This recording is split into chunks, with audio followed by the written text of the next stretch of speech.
Hello my friends and welcome back. Thank you very much for being with me again today. Since Bakhmut remains the hottest and the most contested city or front in Ukraine, there's articles and information everywhere. The Ukrainians are not surrounded yet, but they are having a very limited access to the city, in and out, under the control of Russian shelling. Let's have a little update here from an Ukrainian outlet, and I will also use a Russian outlet for some information coming from the Russians. Very short. This article comes from Ukrainska Pravda, and it says that Frontline in Bakhmut runs through city center. UK intelligence says. Yes, the one that can be trusted. But hey, we don't have anything else. How can we find out? If we don't have UK intelligence, we have American intelligence. And then the ones over there, the Russians and the Ukrainians, I don't think so. But this is what they say. So Russian forces, consisting of mercenaries from the Wagner private military company, which they all say it's done, and it's so many contradictions here. They say that Wagner group is out of Bakhmut, and now they say they're still fighting over there. They said Wagner group was taken out, removed by the Russian military because they're upset. Shoigu is upset with Prigozhin. Okay, and then they said, well, Wagner group doesn't have ammunition anymore. Wagner group was decimated by the Ukrainians. Wagner group is almost, done. All these articles I find, I know they're bullshit, but anyway, it's just how these guys are contradicting themselves. As I said before, from an article from 2 days ago versus this one, you find out, oh, so Wagner group is not done. Okay, and what? Yesterday and the day before, Wagner group is done. Prigozhin is kept out of the loop in the military, Russian military circles, and okay, yeah, they tell you the Wagner group is actually fighting here.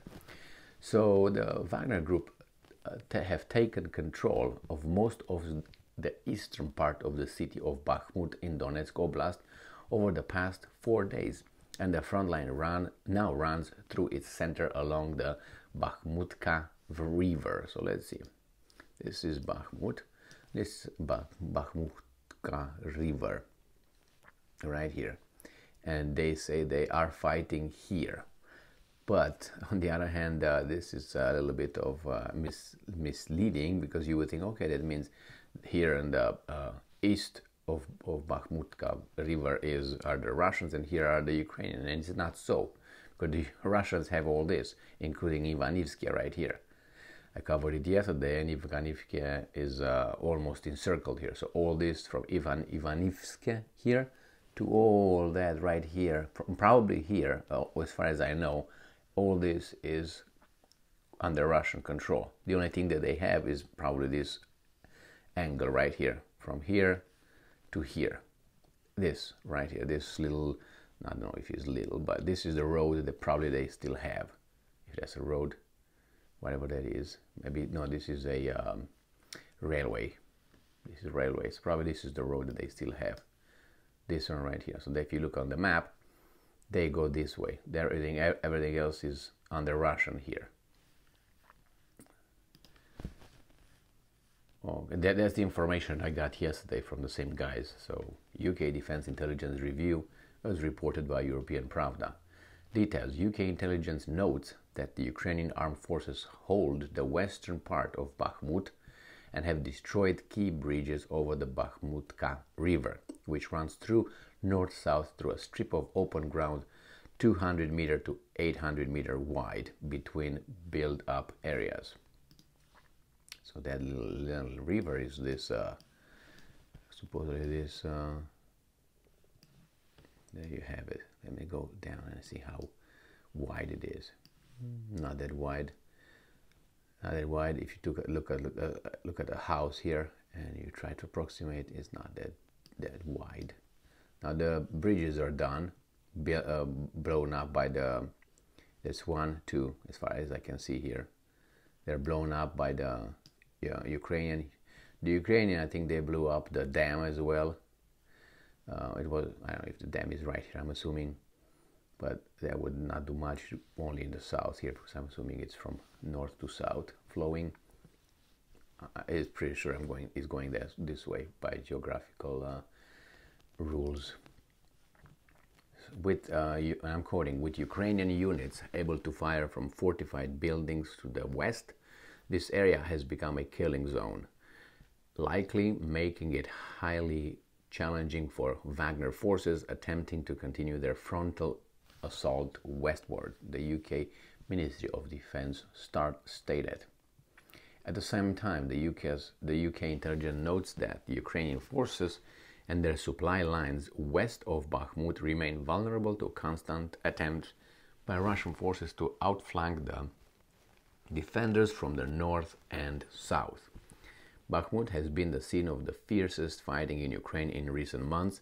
The Ukrainian command decided not to retreat from the city, explaining that this defense would allow them to exhaust the most capable Russian forces.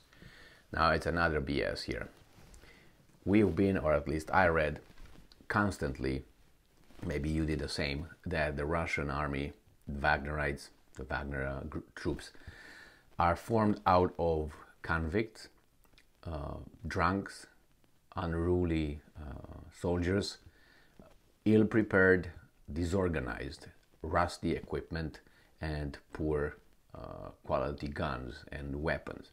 Now, all this, and stupid generals, this is what has been said since the beginning of the invasion, or military operation, special military operation, however euphemism you want to use. I don't believe that a bit, because this is just I don't want to say misconception. It's just, on one hand, I don't believe that to be true, because, look at the results. That's the easiest way to assess if that's true. But I say, well, because there are a lot of them, they die, but they keep coming. This is a vision that they tried to instill in us of the Second World War. That was true for Stalin and from the Soviets. They were bringing people, and building tanks. And the Germans were like, what the hell, didn't we kill these guys yesterday? And they were back in business. So it's just, they did it, but these guys failed to mention that Russia did not have a general mobilization as Stalin had, the Soviet Union at that time. So what they have here, about what? 400,000 at the most, 400,000, I would say, no, maybe not 400, 500,000 Russian army, because they had that, not general, just the 300,000 recruits that they just did in October, November, and they mobilized. Then they had before about 150,000, and then the rest were for people from Donetsk, Oblast, mercenaries and volunteers. That was the Russian army. So Russia has a capability of, if they want, to bring about 30 million people if they do a general mobilization. 30 million. So, and these guys are saying that we're going to grind them, we're going to kill them. What are you talking about? And look at the map. If these guys are beating you or advancing with this kind of non-soldiers, then what does that tell you about them? How good are you? Remember, when you attack, you have to have a dominance. If the weapons are, let's say, the same quality, at about what, 3-1, 4-1, 5-1, depending on the circumstances, or maybe more. Let's give them 4-1.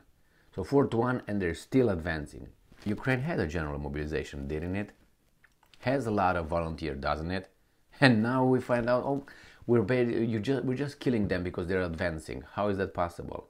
With the rusty equipment, drunks, and convicts, and not a general mobilization.